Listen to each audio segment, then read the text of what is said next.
So picture this. You're in the Philippines and you ask someone, hey, where's the market? You know what? You might get four totally different answers. So today we're going to dig into why that is. And more importantly, what these subtle differences in words can tell us about a whole culture. It's pretty fascinating.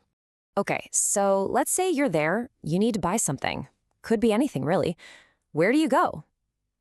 Simple question, right? Well, not exactly. The answer is actually a lot more complex, and honestly, a lot more interesting than you'd probably guess. See, the real answer isn't a place, it's a word. It all depends on what you're trying to buy. Are you after fresh ingredients for dinner, or maybe a new phone? Or are you just looking for a quick cold soda? Knowing the right term, that's the key. It's how you find exactly what you're looking for.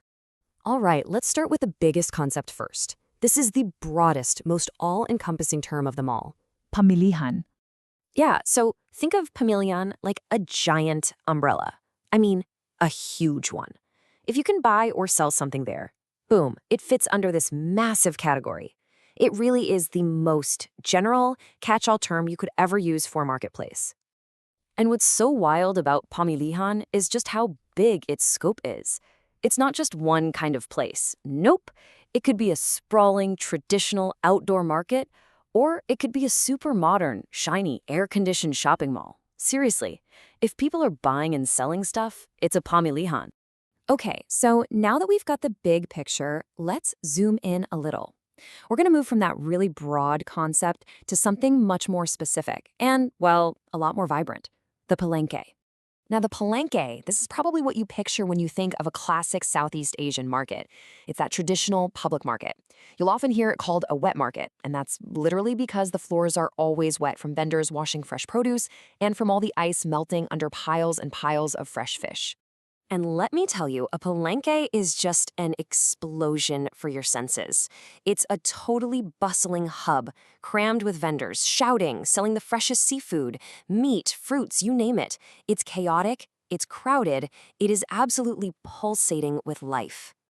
So, here's the main takeaway for this part.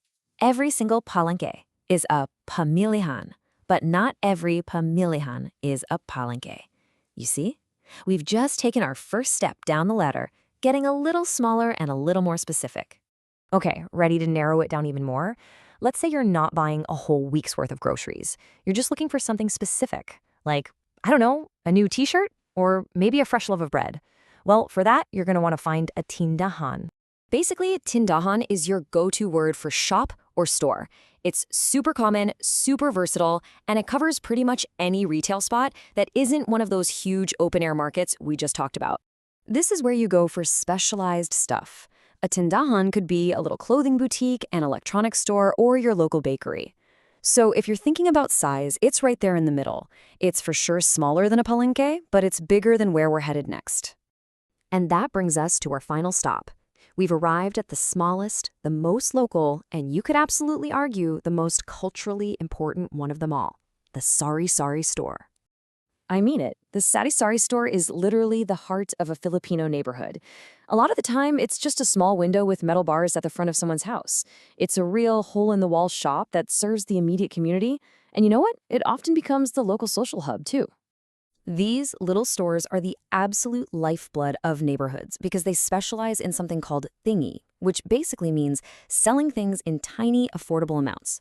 So you need just one egg for a recipe, or a single-use packet of shampoo, or even just one cigarette. The sari-sari store has your back.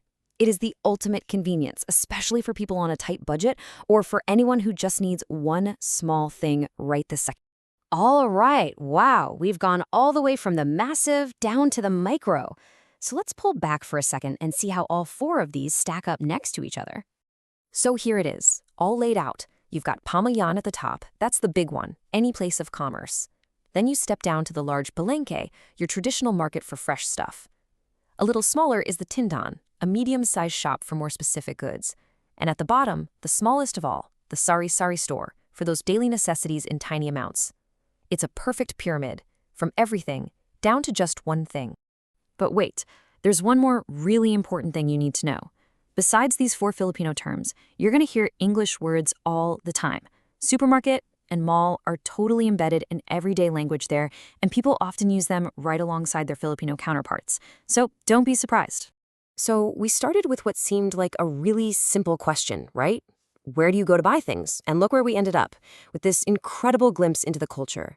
The very fact that these four different words exist tells you so much.